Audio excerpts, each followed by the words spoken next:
I'm here today with Tad Hargrave from Marketing for Hippies. Yeah, I'm glad to be here and find out what your concept is, Tad.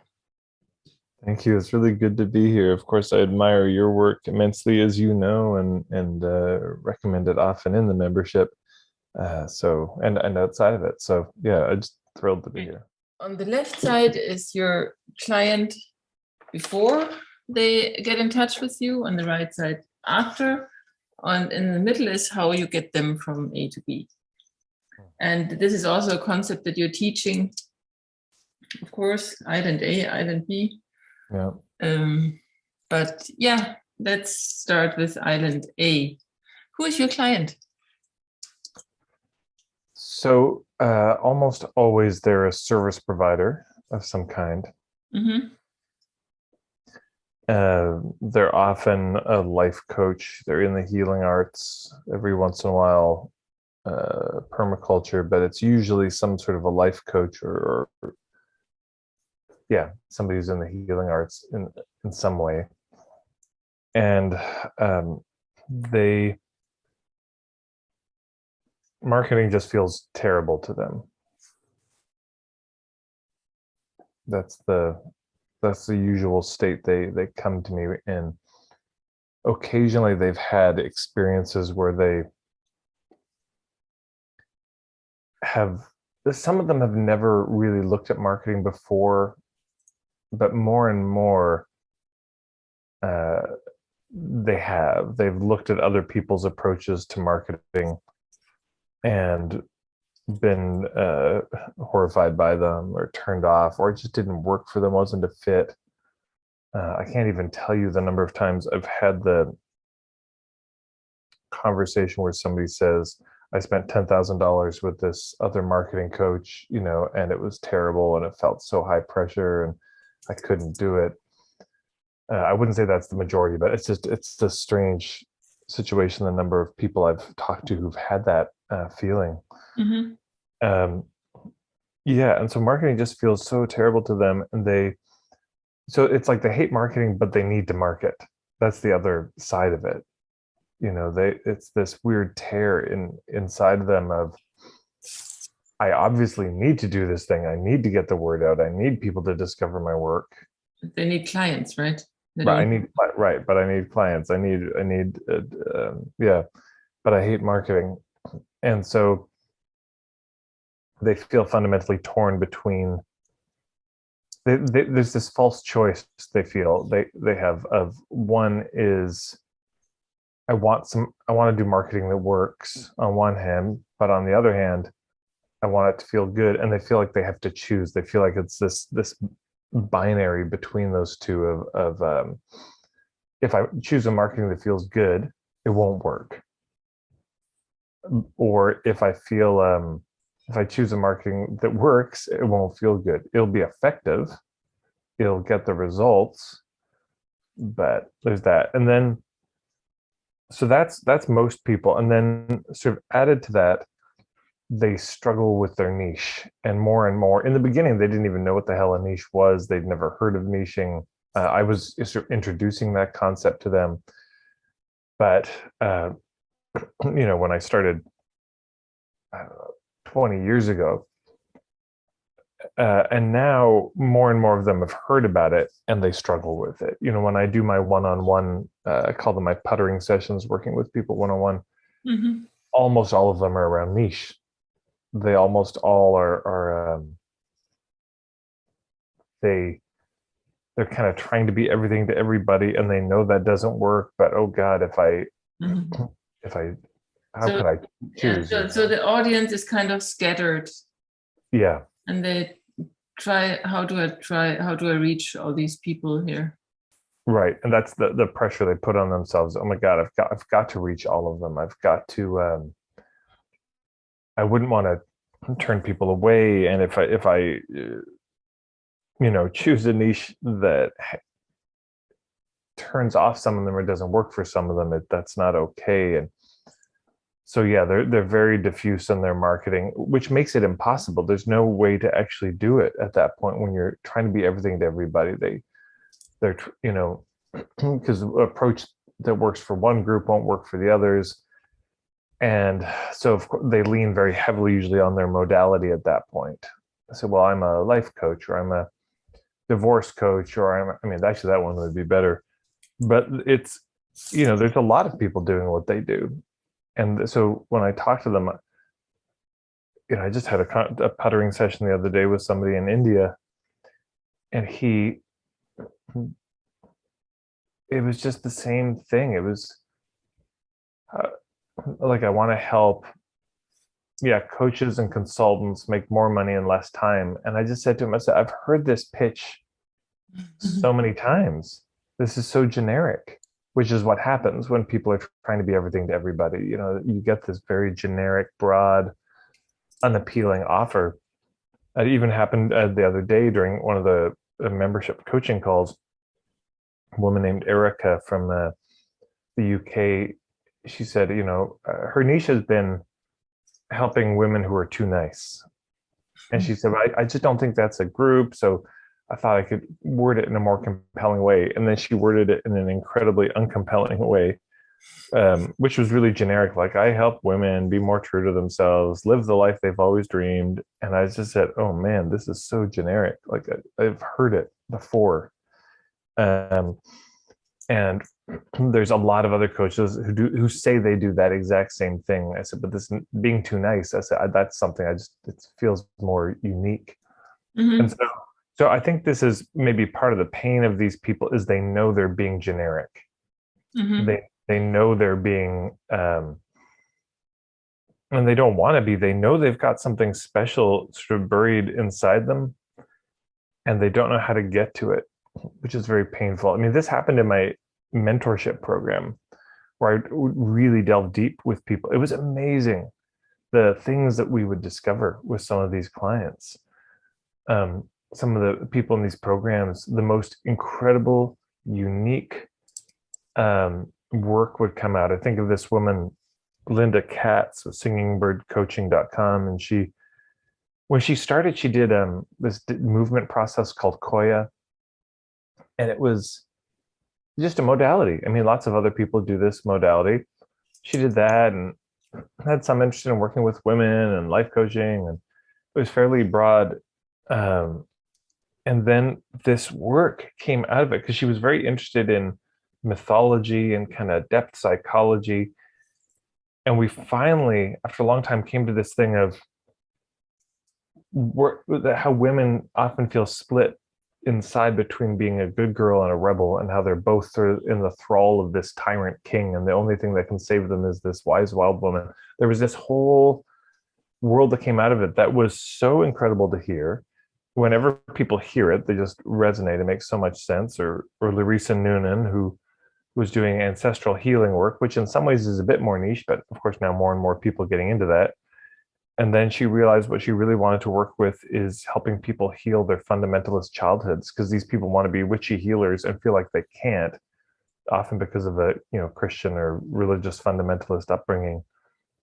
And I mean, I could go on and on. The number of people where they start out with something generic, and then suddenly they find some kind of work that's so unique to them that nobody else could do. But that's on the other side.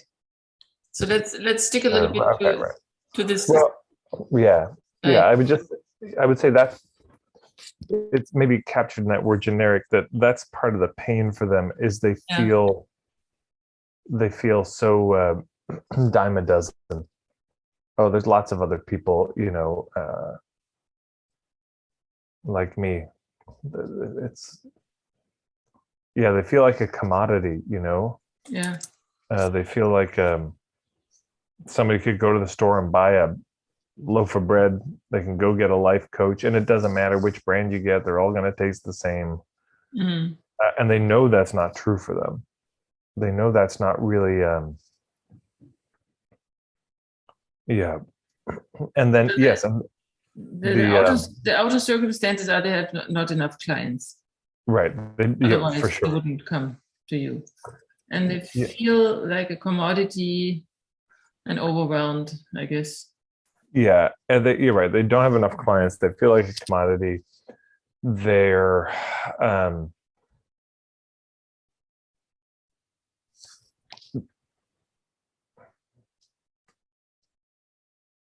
also sometimes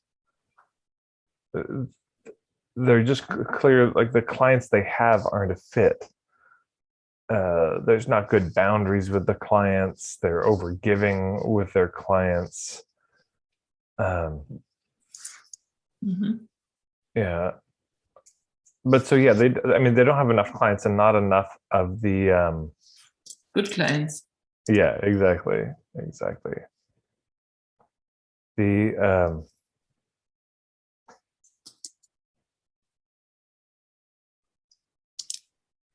Okay. yeah. And how come that these good people end up in a place like this? What is wrong with the world? That, I mean, it should, they're good in, doing good work, don't they? Yeah, often that's the case. Yeah. Yeah, yeah, very often they're doing really wonderful work. I mean, it's interesting, and sometimes maybe the work isn't that good. The reason it's not that good is because they're trying to be everything to everybody, and so they're having to improvise every single client rather than have a niche and get really good at something. Okay, improvising. Yeah, that's often the case because they're trying to be everything to everybody. People are coming to them with all sorts of issues, a lot of which they may have no experience with, versus they say, I help people recover from fundamentalist childhood so they can become witchy healers. And you just work with a lot of people on that exact same journey. And you get really good at helping people on that journey. And you don't have to be good at every journey. But if you don't have a focus, then you end up, improvising. So what's wrong with the world? Right. Yeah. Right. But it's interesting. They have no focus. They know they need a focus and they're terrified to focus. Because if I focus, scared to focus. yeah, if it's like, oh my God, if I focus, then I'll lose out on all these clients. If I focus on this small group, then I'm going to lose out on everyone else and I'll go broke. And but it's the opposite. This is the strange irony, especially if you're working online. Of course, it's exactly the opposite. So what is it? What's wrong with the world? Oh man. Why do they think they have to be everything to everybody? Or why didn't they learn it before? I think that's where it is. Okay. Because you are offering a unique approach to it, and all the other marketers out there are scary, and yeah, I think that's therefore. Sure. I mean, of course, there's plenty of other wonderful marketers, but yes, there's. Yeah, but I think the person here, this healer, she's scared of marketing because she didn't come across you yet. Yeah, or yeah, somebody like you. Somebody like, yeah. I mean,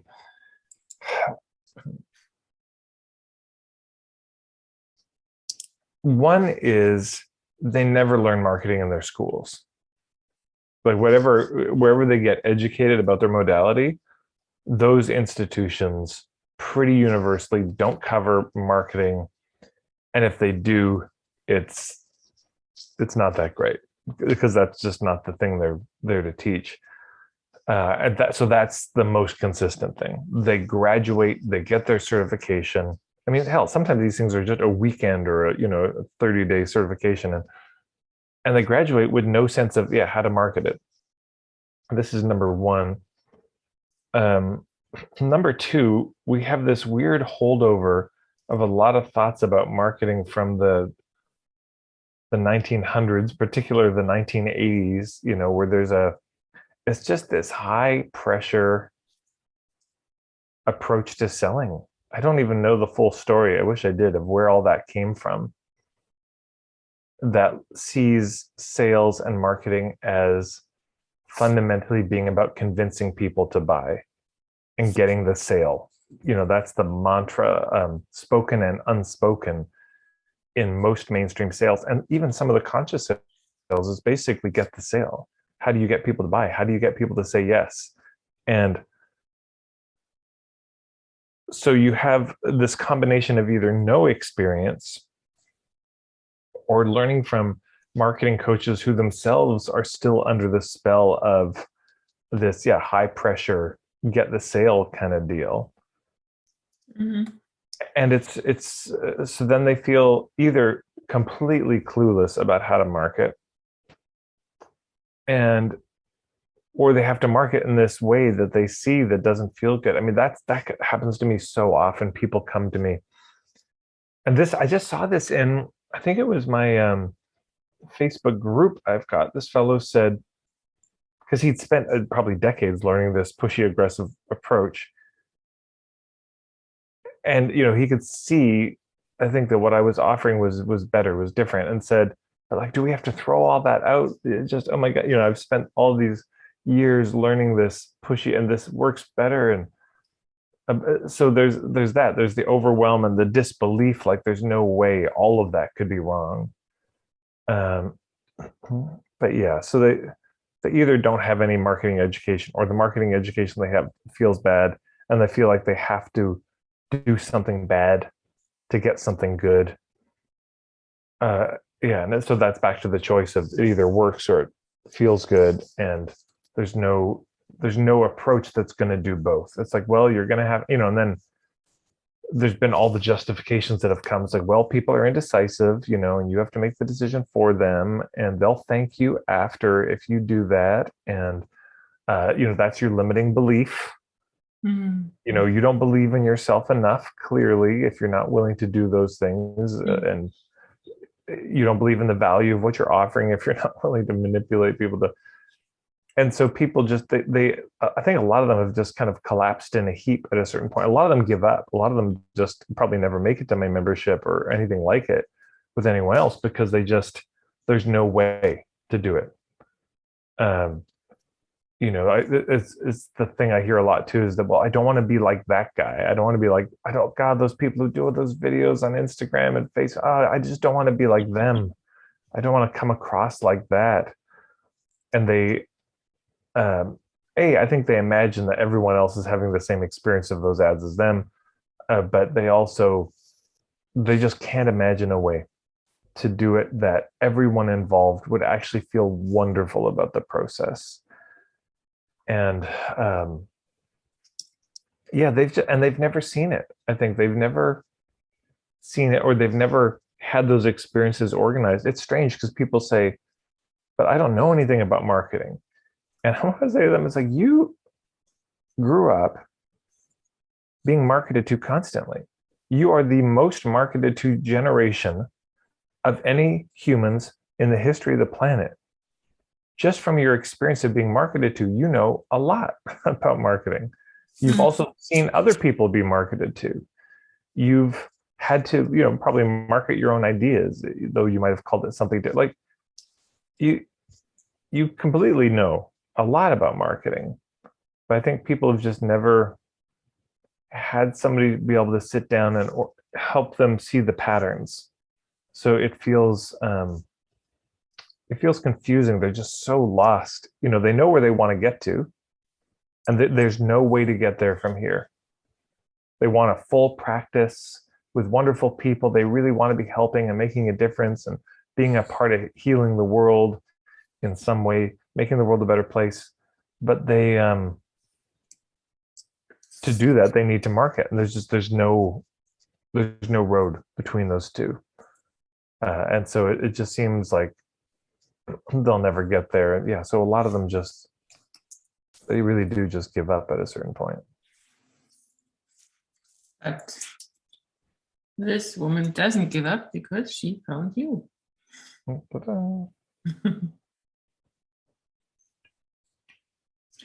how is her life now?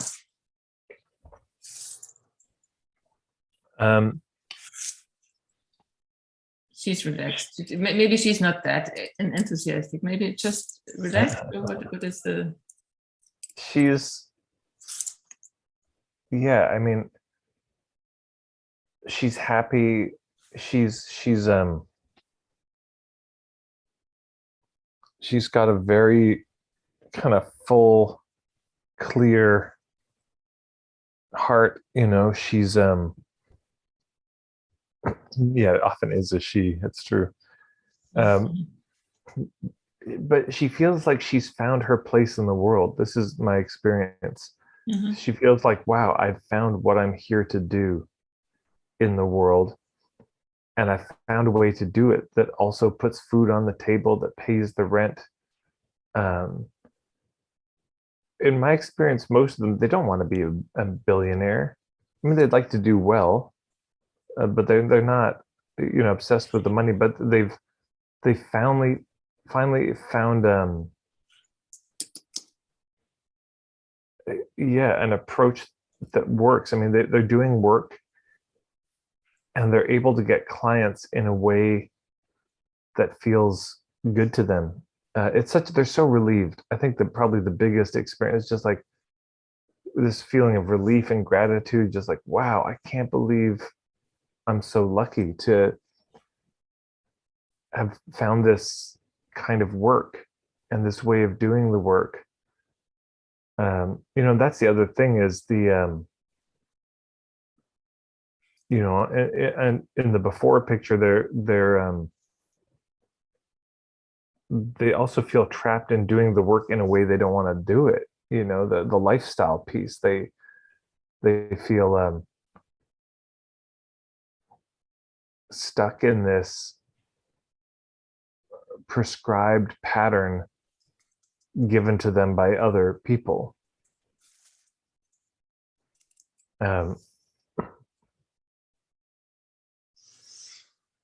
there's that line from the poem by William Stafford, which says something about, you know, if we're not careful, a pattern made by others will prevail, or something like that. And so, you know, I do my work. A bunch of my sessions is puttering sessions where I'm tidying as I, and that just works for me. Other people found ways they'll do it while they're gardening, or they'll take people out hiking, or they've just found they like doing group programs and not one-on-one. And instead of fitting in a box that other marketing coaches, you know, saying, well, you have to do it this way, you have to be in this box, you have to uh, market this way, you have to do your, you know, you have to write a book, you have to have a blog, you have to be on social media, you have to have an app, you have to create a membership program, you have to yada yada yada, whatever it is. They're these pre-prescribed boxes, and they don't feel good. And so they, you know, in that second one, they're just thoroughly out of the box. They've created something that is so unique to them that the other word I would say on this island B is they feel liberated. I mean, they're relieved. They're just like, wow. And which is so funny because the fear is if I choose my niche, I'll be trapped. And yet by really defining their niche, they actually, that's when they feel liberated. It's the funniest, strangest thing, the willingness to make those choices and to go deeper. You know, maybe that's another contrast between A and B, though they don't know this. I think on Island A, they are they're it's shallow. Mhm. Like the work itself is often shallow in its impact because they're improvising so much. Mhm. And their own point of view, their own philosophy, their own niche is shallow. They've gone broad and shallow instead of narrow and deep. They're you know, it's this sort of shallow approach, and um, you know, like they're trying to have a bath in an inch of water, and it's too hard. Um, they yeah, and their perspective is it's not that they don't have depth, but they have not articulated the depth of their point of view. This was the thing that kept staggering me in the mentorship program, and it happens in its own way in the membership program. Is I'd be the only one asking them these tough questions and pushing back, and they had answers, but nobody had asked the question to unlock it. I think about like in high school, my friend Kerry Foster, he did fencing, and I knew almost nothing about fencing, but just like a little bit. We were at a party, and he had his fencing gear, and we were fencing back and forth. And finally said, it's so frustrating to fence with people who don't fence. And I said, why? He said, because he said, you don't, this is so many of the moves I know are in response to other moves, and you don't know any of those moves. So I'm constrained. And I think for a lot of people, they don't even know how much is inside them because nobody's asked. They've never discovered the depth of their own philosophy, their own point of view, because nobody's pushed back. Nobody said, but that doesn't make sense. Or is that connected to this? And what's the relationship between these things? And what are all the elements involved? And what are the kind of premises of your work? And what are the steps you take? Nobody's asked that. And so it just sits there untapped. It's like, I don't know, fruit that's just rotting, or it's unharvested grains, or I don't know, some untapped resource. And they and so in this after picture there, where they get to is this incredible feeling of depth and richness in their work. It feels so unique, it feels so different, it feels so so meaningful. And there's for so many people, I think on Island A, there's that imposter syndrome. There's that, like, who am I to do this even? Oh my God, I shouldn't be doing this. There's other people who are so much more qualified than me. And on Island B, there's that imposter syndrome is really gone. They don't have that because what they're doing is so unique to them. And it really has come from them. So yeah, they just no longer feel like an imposter at all. They feel like, that's not even there for them anymore. And yeah, right. Clear point of view. They found their place and clear niche. I mean, I guess that's in the focus. Yeah. They've got a very clear sense of, yeah. And also they found they've got a good business model. In that first part, they really don't. Their business model is not well thought out. They've got it's like, well, I just do one-on-one sessions with people, and that's it.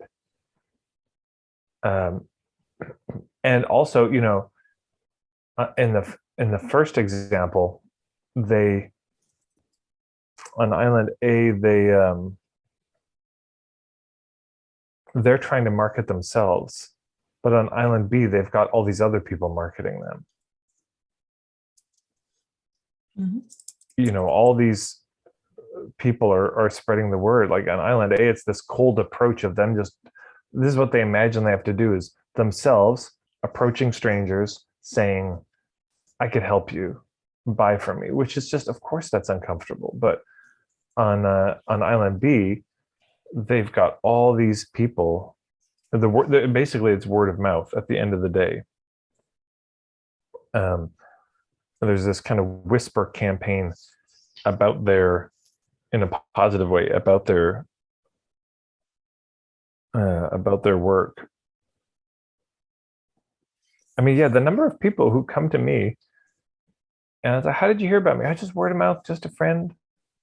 And this happened. We did a call, just the other day, and somebody said, oh yeah, I joined your membership because this friend, she was in Graz, in Austria.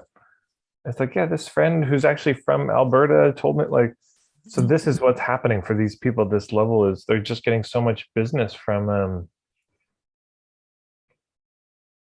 they're getting so much business from word of mouth at this point. And trying to think marketing feels good. They've found a way to market that feels good. They've got a clear niche. They've got a good, clear point of view. The business model strong, right? Other people are promoting them. It's It sounds to me like it's not only that marketing feels good, but it's also transformative for them and their business. Yeah. Yeah, exactly. I mean, it's not, that's the thing. It's not the same business at the end of this. When people really dig in and do the work, it's not like, oh, I'm the same practitioner I was at the beginning, now with more clients. Mm-hmm. It's everything has changed. I mean, they're the nature of the work they're doing may be completely different, um, because they've really dug deep and they realized, oh, for years I was doing this generic thing, but actually I've got this very special thing I want to do. So I'm going to focus on that. Yeah. So even, I mean, who they're working with often changes. What they're doing, how they're doing it is changing. Why they're doing it may have changed. When and where they do it may also have changed. Like there's so many shifts that happen in their life. Uh, yeah, as a result of going deeper in their work.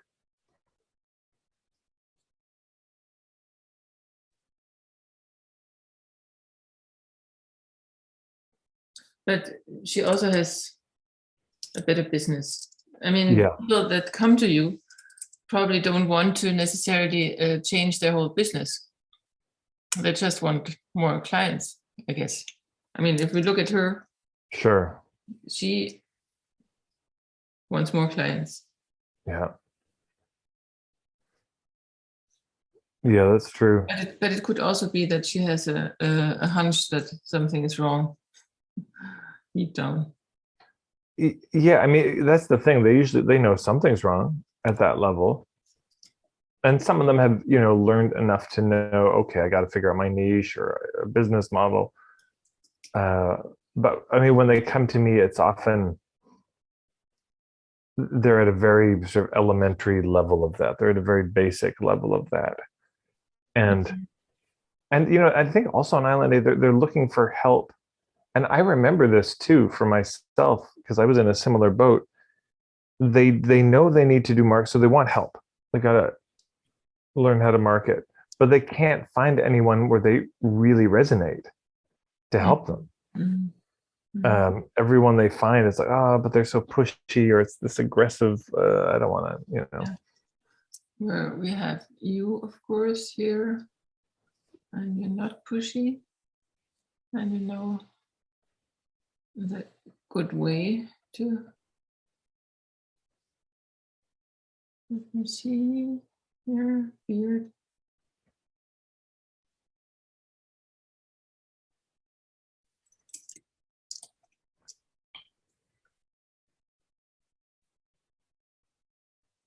Uncanny.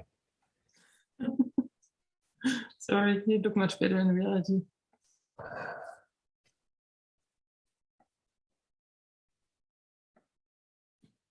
So, Wonderful. this is Tad Hargrave.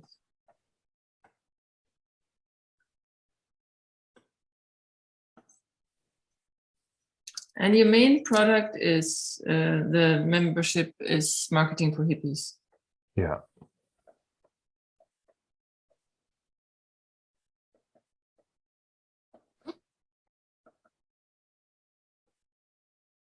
Can you put the system in 3 steps? Would that be possible? I mean, maybe it has to be more, but 3 is a No, good this is number. a good question. This is helpful for me to talk about being asked tough questions. Um, boy, I feel like this is the next stage for me because at this point, that the membership is there's so many parts, and so this is my work is trying to help this feel less overwhelming for people. Mm.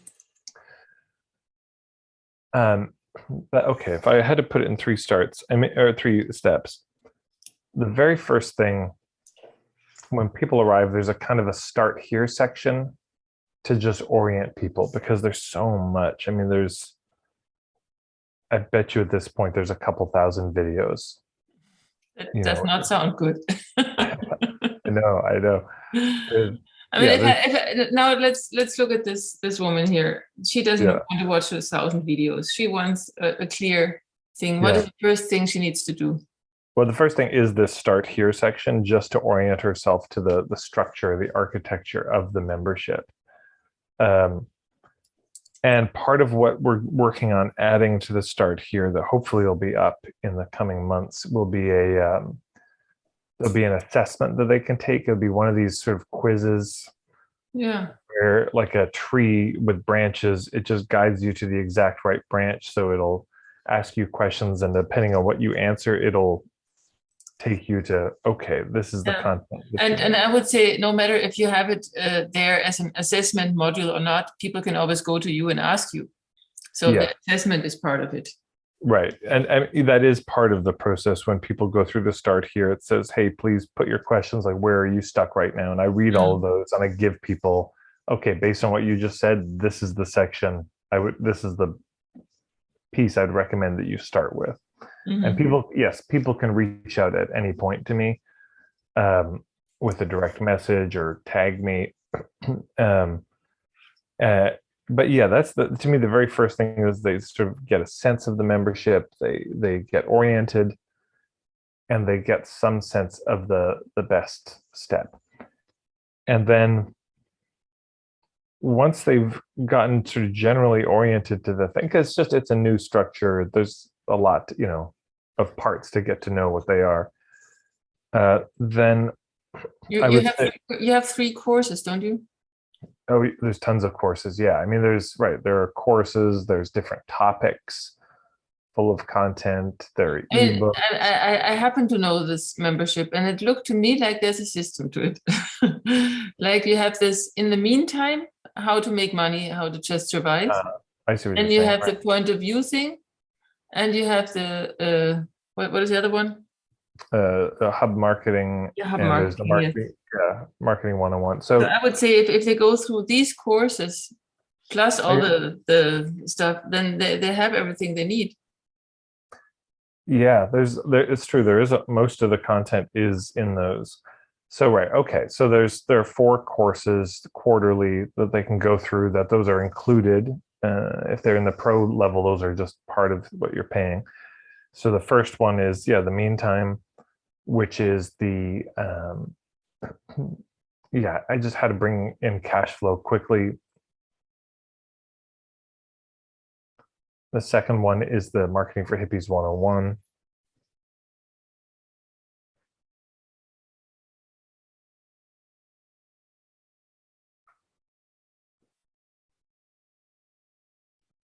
The third one is the point of view marketing.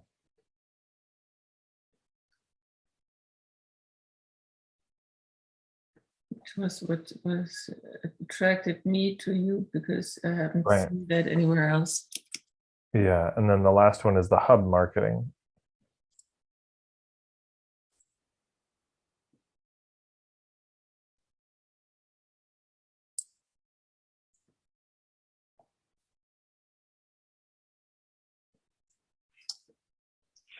It's amazing to watch you work, Ingrid.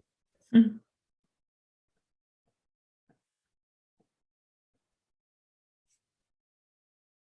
Yeah, it's easier with a computer than on paper. So in the meantime, they make money quickly, which is certainly something that this woman. Yes, true. What do they learn in the Marketing for Hippies 101? This one is where they get the basic orientation to this new way of marketing. This is they get the sort of 30,000-foot view. At the end of it, they realize, oh, marketing can feel good and it can work. I don't have to choose anymore. This is the sort of aha moment for a lot of people. This is a 30-day version of this day-long workshop I've done. And I've had so many people come up to me at the end of this day-long workshop and just say, like, I can do this.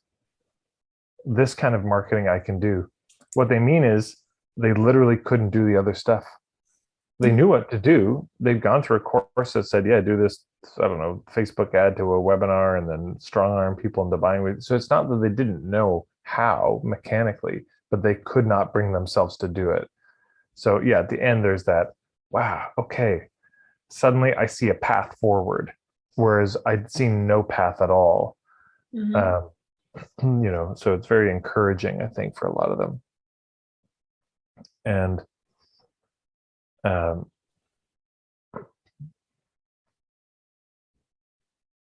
yeah, and I mean, it's the same because that's how I felt when I came across this material.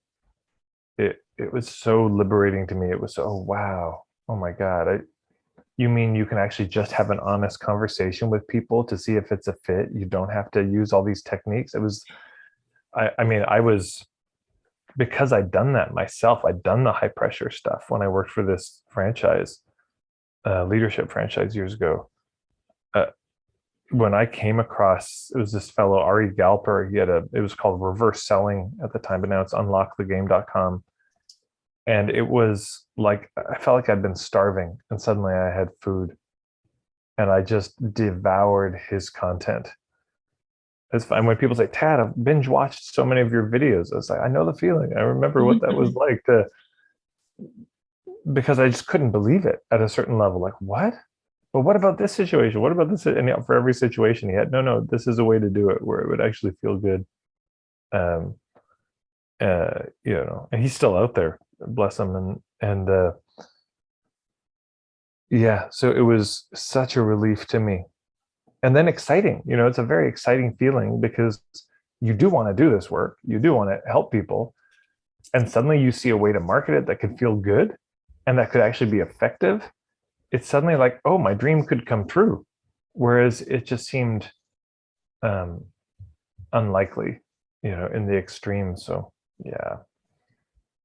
You said something about marketing became doable? No, not doable. What? You said something. Okay. Yeah, I mean, it became possible. It became exciting. Positive, yeah. Yeah, Exciting, that what is. Yeah, yeah. It was like, wow, this is amazing. I can do this. I can grow this business and not feel like a total dirtbag on the process. Yeah, and the point of view marketing,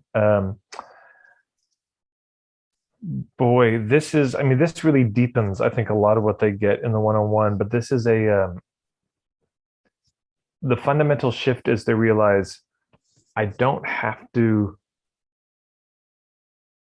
sell anyone. I just have to share my perspective.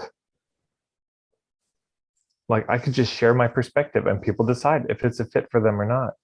Instead of doing a kind of intro workshop where I'm trying to, it's 3 hours of me basically pitching people on why to work with me. I'm just standing up there for 3 hours saying, if you're struggling with this, you want this, here's my take on it. Here's my opinion. Here's my point of view, my philosophy, my ideas, my cosmology, my understanding. This is it. Here's how I would get you from island A to island B if we were to, work together. And I'm not even saying hire me. I'm just saying if you want to heal this, here's how I think you do it. If you want to achieve this goal, here's the best way, I think. And that's where most of the weight of marketing is. So this is a huge, this is a big deal for people because they really think that marketing has to look like it's this hangover from the island A of you need to manipulate. And suddenly they realize, wait, I just don't at all. I just need to share my perspective. And if they make a product, it would be the same thing. Hey, if you want to make this product, here's the way I think this product ought to be made. And this also deals with a lot of the fear of public speaking that people have, because so much of the fear of the getting in front of people is I have to get in front of people and pitch myself. I have to promote myself. I have to get up there and tell you why to work with me. And that's just a weird thing. That's very uncomfortable for all humans, I think, except psychopaths. Most people don't want to get up there and try to convince everyone to work with them. But if I were to say, hey, would you just share your ideas? Would you be willing to share your kind of opinion about all this, about this issue. Most people actually, hey, you're talking to a group of younger people, and could you share a message that you wish you'd heard when you were younger? It's not only much easier to do, but it's much more, it's easier to hear. Nobody wants to sit through a commercial. And then the hub marketing, right, at the wait a minute, you said also something at some point, market your message, not yourself. This was something that really spoke to me also. Yes, totally. Yeah, the don't market yourself, market your message. Right. So they find out a way to market their message, and which is sort of very connected to the point of view. It's like a distilling of the point of view work where they find a real pithy little message there. And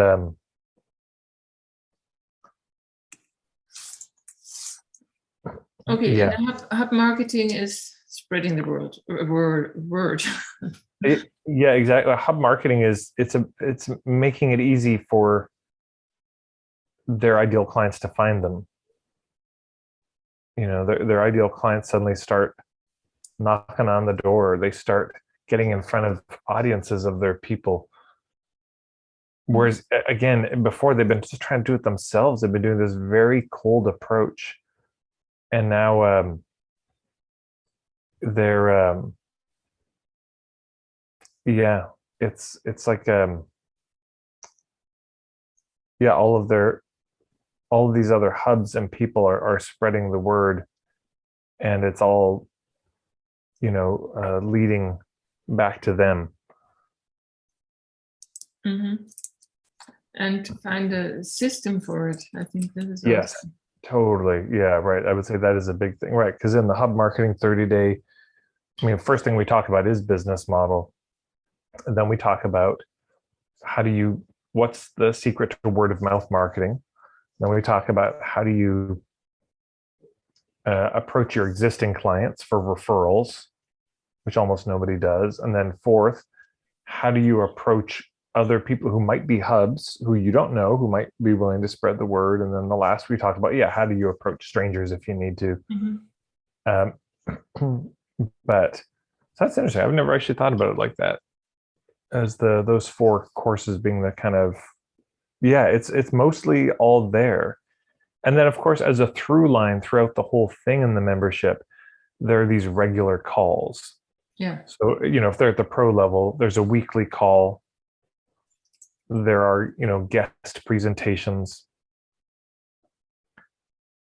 But there's a ton of support where people can go and ask their questions. Of course, during these 30-day courses, there are the calls they can join in on. But as a member, they also get these regular ongoing weekly calls, even when there's no 30-day program, where they could say, Tad, I'm struggling with my point of view. I'm struggling with my niche. I'm struggling with this whole point of view marketing, or what my hubs are, or how to approach them.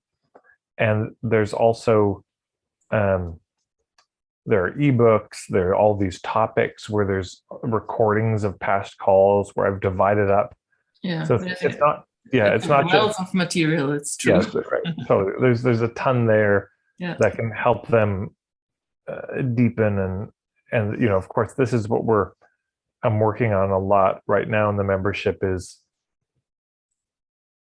number one, we don't just have the recordings of the videos, but we divide those recordings up into the specific coaching sessions. We put those coaching sessions in the topics, and we're trying to make those topics further and further subdivided so that people could just, so for example, instead of just a topic about hub marketing, there's a topic about how do you approach hubs? There's a topic on how do you find hubs? And so that's, the assessment we're trying to work on is that would guide them to the right thing. Because, somebody may come in and say, oh, I'm,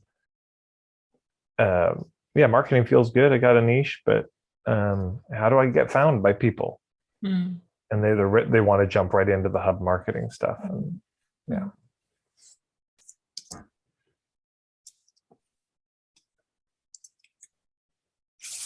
I have to work a little bit on her legs. Well, this is only a very rough overview here. Sure. So what we don't have yet is your skills what is your background? You're asking the tough questions, and how did you learn that?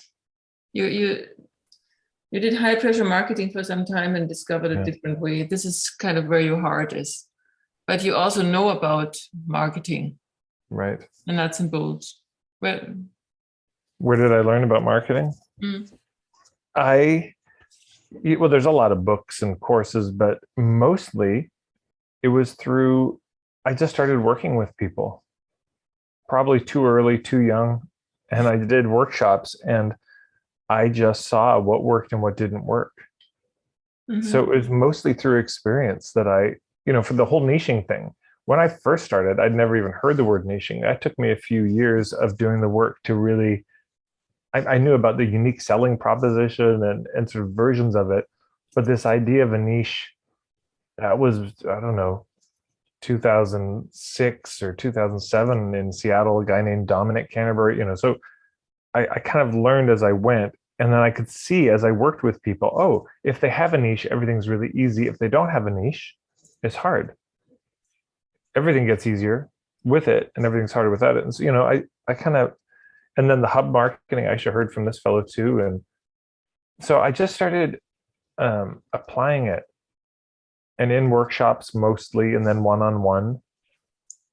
That's most of it. And yeah, I have read books and I've talked with colleagues and, but most of it came, one of the best compliments I ever got was a workshop in Edinburgh. Somebody came up and he said, I go to all these workshops and it's the same content. He said, but yours, this is your material. This is really, you came up with like yourself, which is true, because for a decade, I basically read no marketing ebook or no marketing books at all. I went to no marketing courses. I just felt like I wanted to figure this out in the real world. I didn't want to be teaching other people stuff, and I knew enough at that point. And now I'm back in a place of I'm actually interested in reading other people's stuff and digging in. But for a while, I didn't. Yeah. You call yourself business coach? Marketing coach. Marketing coach. More, yeah. I mean, just because there's so many parts of business that I'm not really an expert in. Let's say the bookkeeping or accounting, certainly not, or human resources systems, etc. There's plenty to business that I don't know much about.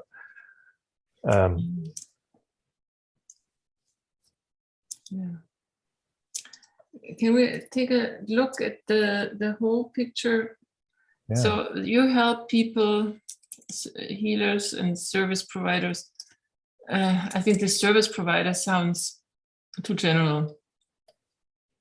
Isn't it people with it's hippies? Yes, it is true. Hippies at heart. Yeah. Yeah, I would say, yeah, it's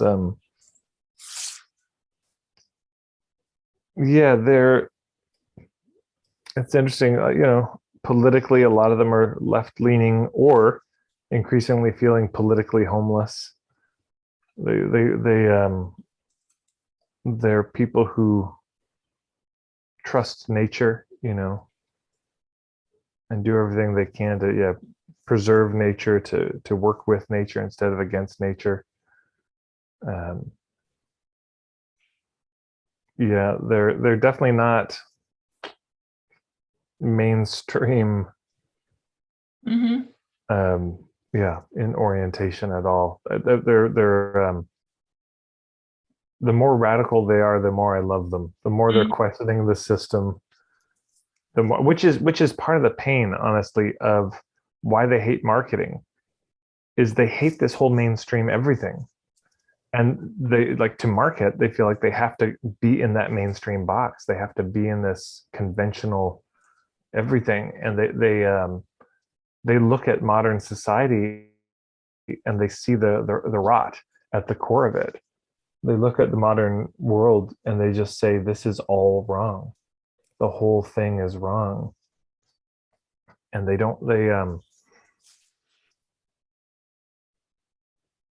and so then it's like, God, do I have to play this mainstream game to make money? And they're looking, I mean, in the same way a permaculture person would help somebody live off grid physically and get out of the system and live in a log cabin in the woods, with a wood stove and grow your own food. I'm trying to help people do that with their business as much as possible. How do they kind of get off grid with their business? Out of. We need to write that. Game. I help. That was good. I help. Or maybe that needs to be somewhere else. To go off grid with their business? Yeah.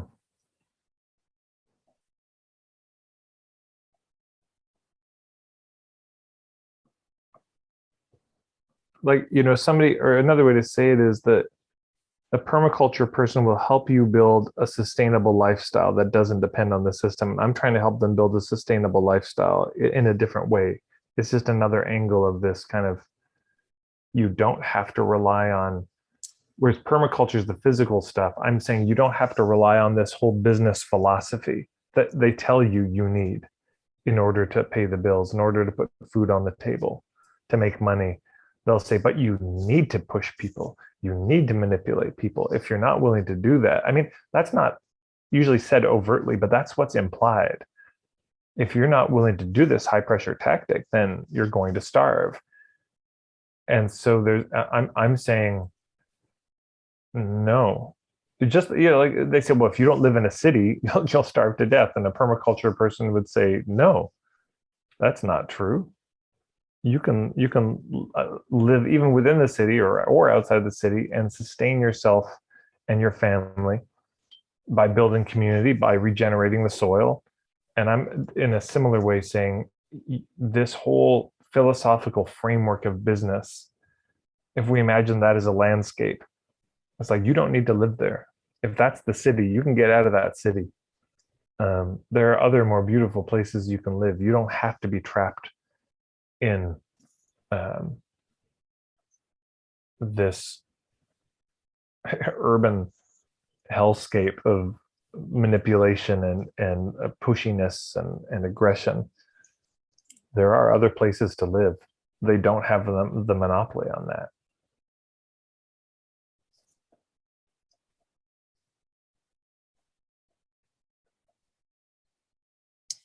Yeah, this was also good with the landscape. A better landscape, or a beautiful landscape for your business. Or she said something like that. Yeah, there is something about it's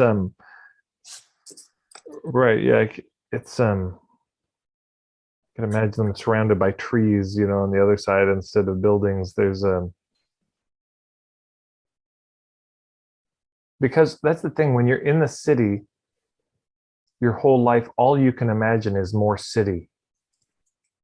I think about, I have friends who work with gang kids, and these kids live in the urban area, and they've literally, some of them, never seen a tree in person. They've never seen a forest, certainly. They've never been out of the city. They're 12 and that just didn't happen. And so then it's hard to imagine anything other than, in any real way, than what you've seen. And so same with marketing. If all you've seen are these manipulative, pushy approaches, it doesn't even occur to you that it could be done a different way. That never crosses your mind. And so then the choice you have to make is, am I willing to numb myself out and manipulate enough to get the result, sort of shut off my conscience and be, comfortably numb, or not? And if not, then they usually leave the business world because it's too painful, or they struggle. They're just so broke all the time. And they, if they get clients, it's purely luck and the very slow growth of a kind of unthought through word of mouth marketing. But it's a terrible choice. It's an awful feeling, like, oh, okay, I either go numb and do this work, but the tragedy is their work, of course, is almost universally about people being more alive. Mm-hmm. And then their business, the marketing thing makes them feel dead inside, or like they have to go dead in order to not feel the pain of what they're doing. And it's just such a weird contrast. They don't imagine they can, like, their work is about becoming alive, and they don't imagine there's a way to market their business that could also feel alive and be in alignment with all, like, they have all these values for their healing and coaching work, and they can't imagine a way to import those values into their work currently. It's like, well, there's the values of marketing, and there's the values of my work, and they're completely different. And I'm saying, no, no, no, no, no. It's like the values you have for your work must appear in your marketing. They have to. If they don't appear in your marketing, then it's actually not going to work very well. You don't have to choose. If your work is about bringing people alive, then that's how your marketing has to be. You don't have to be numb. And in fact, it'd be strange. It'd be like if you made your hands numb, but the work you did was with your hands, you wouldn't be as good at it. And when you bring the circulation back in, of course, that's uncomfortable. There's the pins and needles of the blood coming back in, but but then your hands are more nimble. You can do better work. That's the case I'm making. I'm saying, if you do this marketing in a way that feels good, the marketing will actually be much more effective. It will work much. And this is what I hear from people all the time. Oh my God, I can't believe it. I just got this gig. I got these clients. I got these, Mm-hmm. And I didn't have to push anyone. They just called me. They just bought. I just spoke in front of this group, and then somebody signed. Like, that was so easy. Mm. Holy shit. I think that maybe that's also, like in that island it's just like hard. Marketing is hard. It has to be hard. It seems so complicated and hard. And it's on the other side, it's just simple and easy.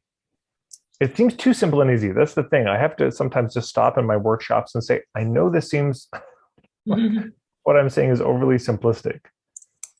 Like, I get it. This seems like this would never work. But yes, it does. You're wrong. This is actually how it works. The thing that you've been trying is way too complicated. It's way too hard. This can be simple. This can be easy. Yeah,